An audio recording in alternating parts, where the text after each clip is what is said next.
Bonjour à tous et à tous. Aujourd'hui, nous nous retrouvons pour une édition spéciale.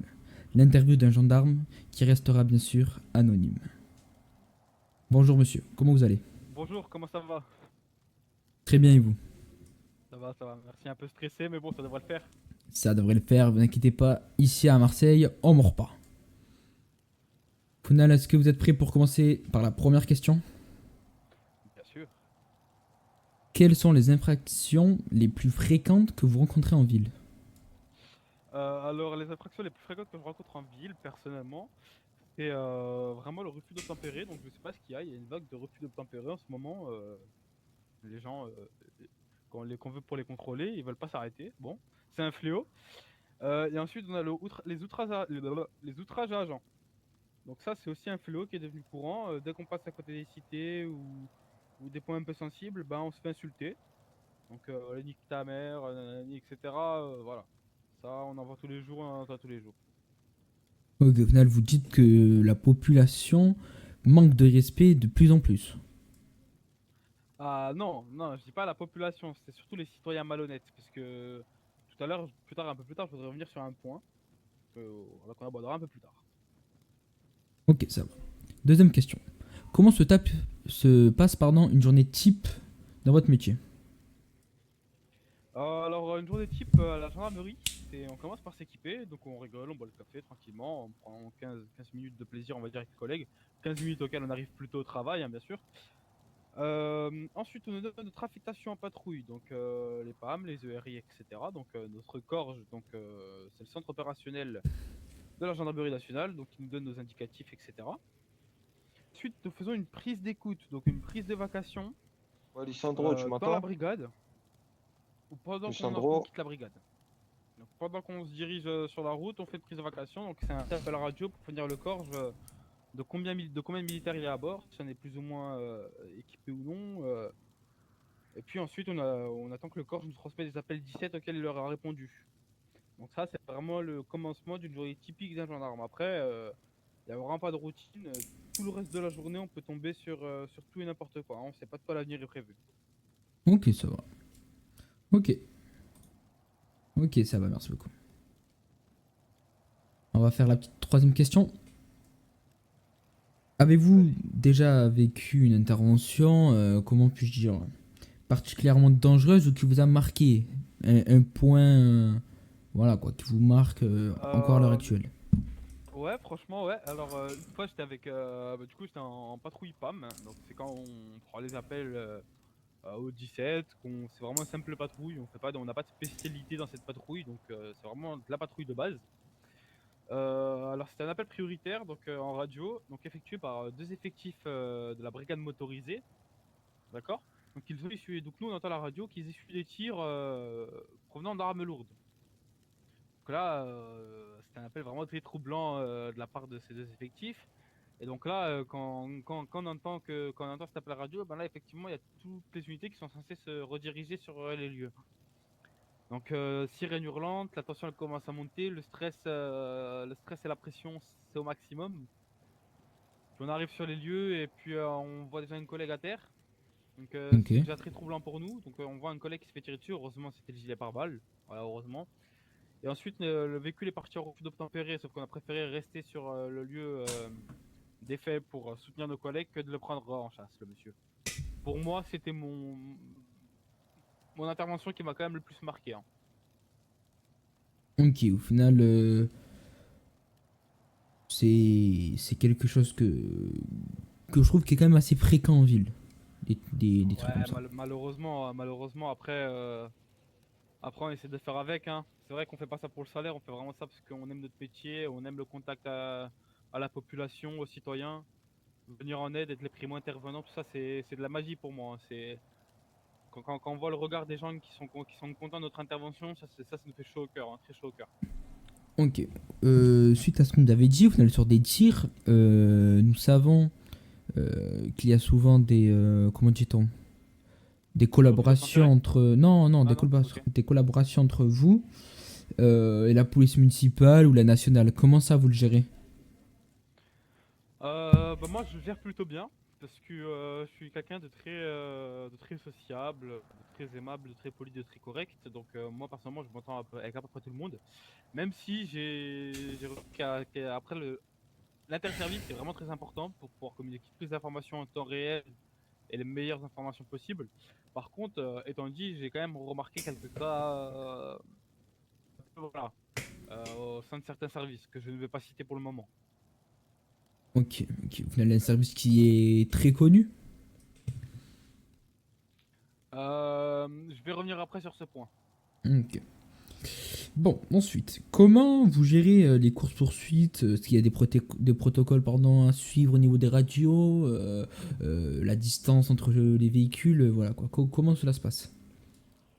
Alors déjà, premièrement, dès qu'on constate clairement un refus d'obtempérer, donc quand on a les sirènes et gyrophares, donc deux temps gyrophares, au bout de quand même moins de 30 secondes, on se rend compte que la personne n'est pas prête de s'arrêter. Donc on fait un appel radio au corps en décrivant le modèle du véhicule ainsi que sa direction et le motif. Si c'était à la base pour un contrôle de routine, s'il a fait feu sur quelqu'un auparavant, ou si c'est une personne recherchée, ou juste que c'est qu'on souhaitait juste tout simplement procéder à un contrôle. Donc donc ça c'est vraiment le primo du protocole. Ensuite, par exemple, un individu qui est sur une moto, si elle fait plus de 5 minutes de course-poursuite, si elle prend trop de risques et qu'elle n'a pas de casque, on n'a pas le droit de continuer la poursuite. Ok, Voilà. ok, ça c'est intéressant. De plus, nous n'avons pas le droit aux manœuvres de type PIT si l'individu n'est pas formellement identifié comme étant dangereux et ou lourdement armé. Ok, au final, Donc ça, c'est vraiment des manœuvres très très peu courantes en France. C'est vraiment presque un dernier recours. Parce que ça, bah, simplement que c'est dangereux pour nous, pour l'individu, les véhicules, tout ça. Enfin, des circonstances qui fait que c'est vraiment la moins courante des manières d'interpellation en course-poursuite. on tient surtout à préciser que pendant cette interview, tout ce qu'on dit sur les courses-poursuites et tout, ne le refaites pas bien sûr, hein. C'est illégal. Comment?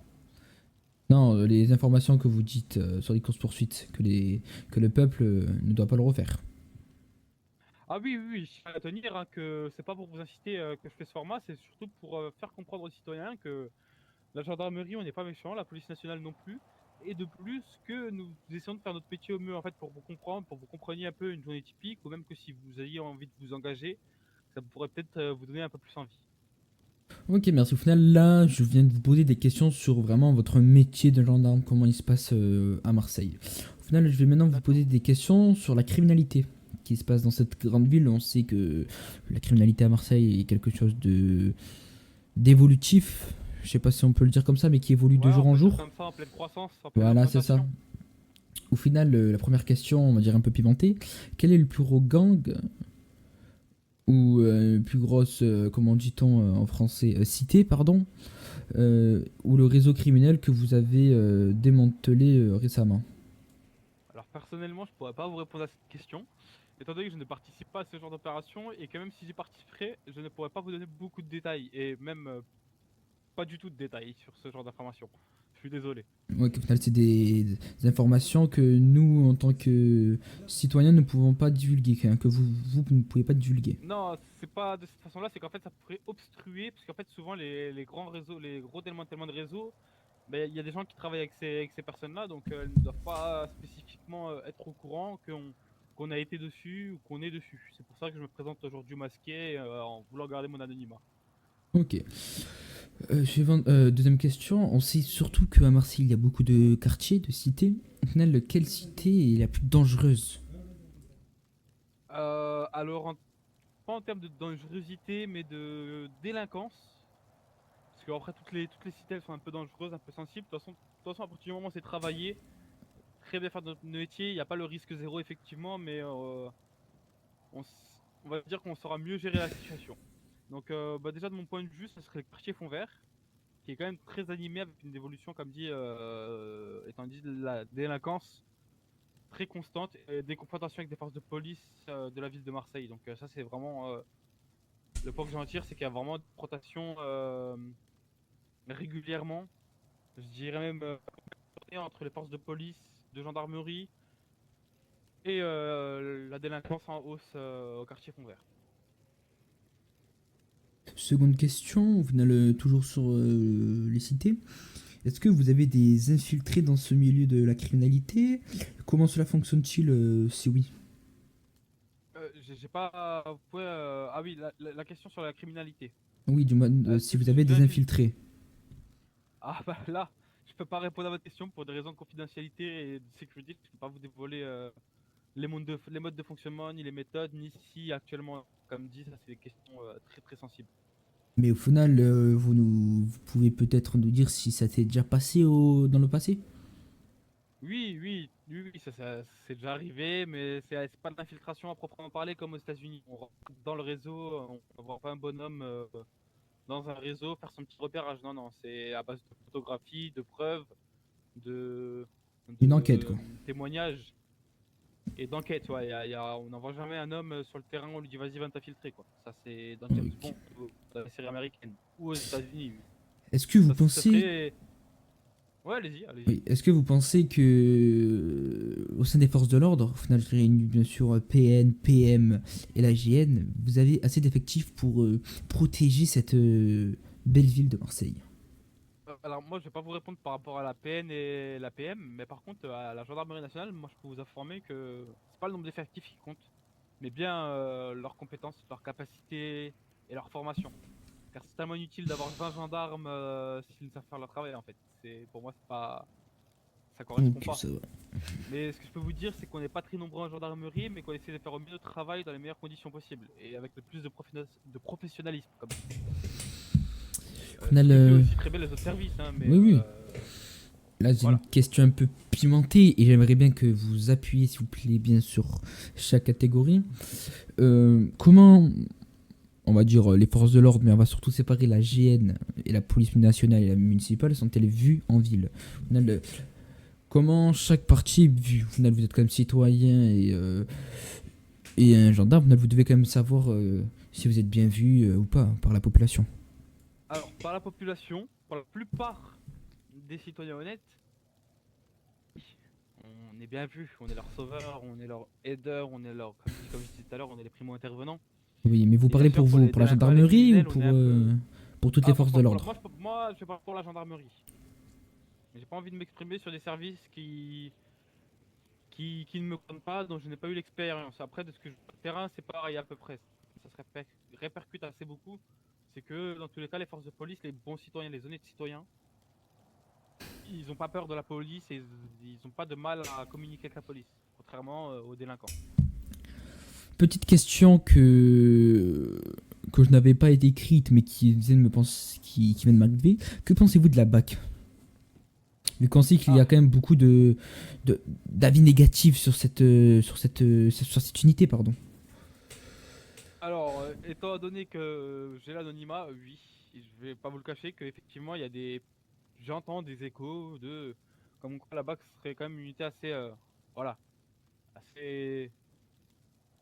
Assez équipe de rugby. Voilà. Voilà, oui. Moi, je peux vous Mais dire aussi, hein, voilà, après, j'ai... moi, personnellement, j'ai déjà eu affaire à eux très rapidement. Et c'était pas. Franchement, c'était la meilleure interaction sociale que j'ai eue avec des policiers, quoi. La Oui, police nationale dans d'autres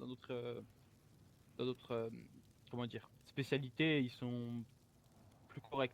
Moi, je dirais qu'en fait, comme ils sont, après, je leur veux pas, parce que moi, je pense que comme ils sont au quotidien avec les criminels, les délinquants, etc., je pense que aussi, ils se doivent de leur parler à leur niveau. Après, bon, effectivement, c'est pas la meilleure méthode non plus. voilà, c'est ce que j'allais dire. C'est qu'il ne faut pas oublier, c'est une Du unité coup, qui est vraiment H24 avec les criminels qui doivent s'habituer, s'adapter à eux pour leur faire comprendre, quoi, vu ils n'ont pas beaucoup de choses dans le cerveau, ces criminels. effectivement. On va partir sur un aspect un peu plus personnel, un petit peu, sur cette question. Est-ce que vous Oui. avez déjà fait une bavure, ou est-ce que vous avez déjà vu une grosse bavure en tant que gendarme Ouh là ou là. même citoyen? Alors, pour le coup, il n'y a aucune bavure de la part des forces de l'ordre, ni de la police, ni de la gendarmerie. Donc, quand je dis la police, c'est la municipale, la BAC, tout y compris, police nationale. Et si une seule fois, de quelconque façon, je vois ce genre de comportement, je fais directement remonter à mes supérieurs hiérarchiques, hein. Ça, ça doit en aucunement passer sous les radars, quoi. Parce que qui vole un œuf vole un bœuf, hein. Il y a le point de non-retour.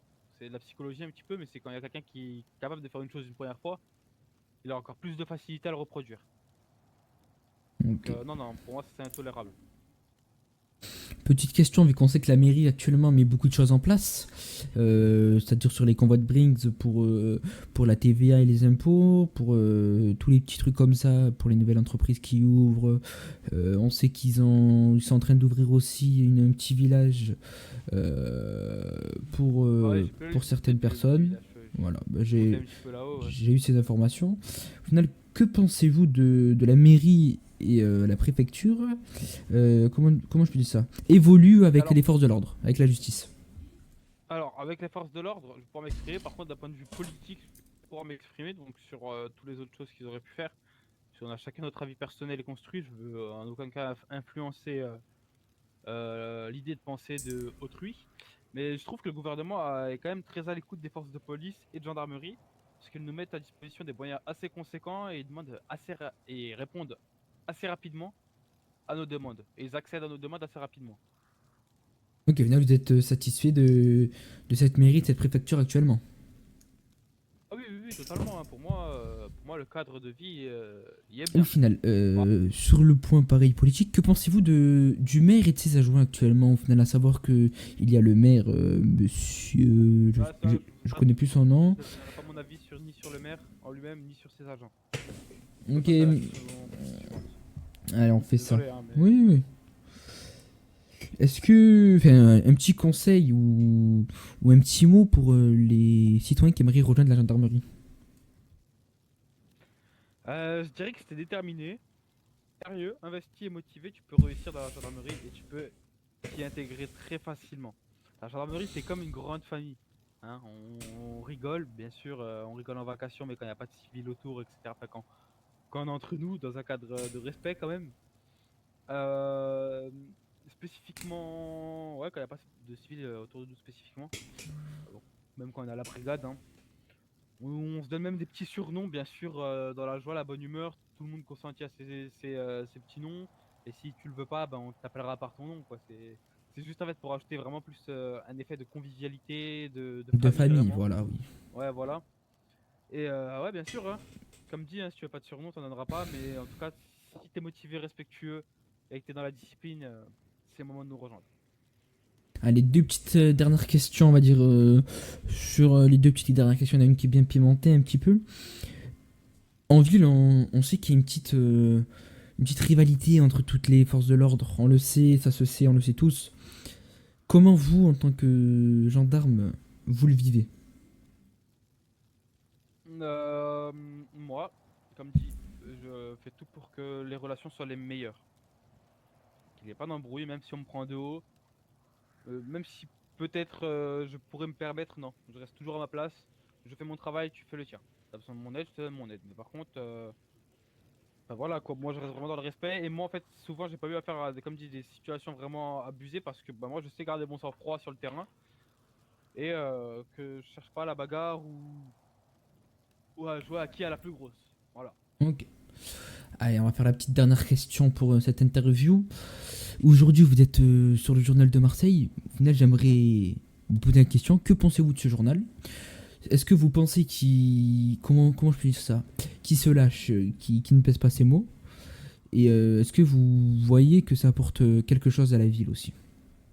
Alors pour moi, c'est très bien que vous m'ayez posé cette question parce que pour moi, de mon point de vue, c'est un journal qui est très franc avec les citoyens. Elle utilise les mots tels qu'elles sont. Les situations, les images, enfin, elle les développe telles qu'elles sont en fait. Il y a pas de, pour moi, il n'y a pas de fake news dans ce que vous racontez. Sinon, je pense que vous m'aurez pas reçu là aujourd'hui, déjà premièrement. Et de plus, de, je fais pas la promotion de votre journal non plus. En tout cas, c'est un journal que j'apprécie lire parce que c'est complet, très développé, c'est sérieux. Merci beaucoup. Parce que, comme vous avez pu voir, j'ai pu écrire quand la police nationale s'était fait virer de la cérémonie. À savoir sur cet article, c'est l'article qui a le plus marché bizarrement. Cependant, j'ai reçu quelques avis négatifs de personnes, je ne connais pas leur métier, qui me disaient oui, vous dénigrez la police nationale, ça ne se fait pas ce que vous faites et tout le tralala quoi. Ah oui. Bah attention, moi je tiens à préciser que moi je dénigre pas du tout la police nationale. Moi, là, comme dit sur cette interview, j'ai fait de parler de mon métier. Si un policier demain il veut venir et qu'il veut être interviewé, si vous trouvez le sujet intéressant, comme vous avez trouvé le mien intéressant, prenez-le. Enfin, voilà.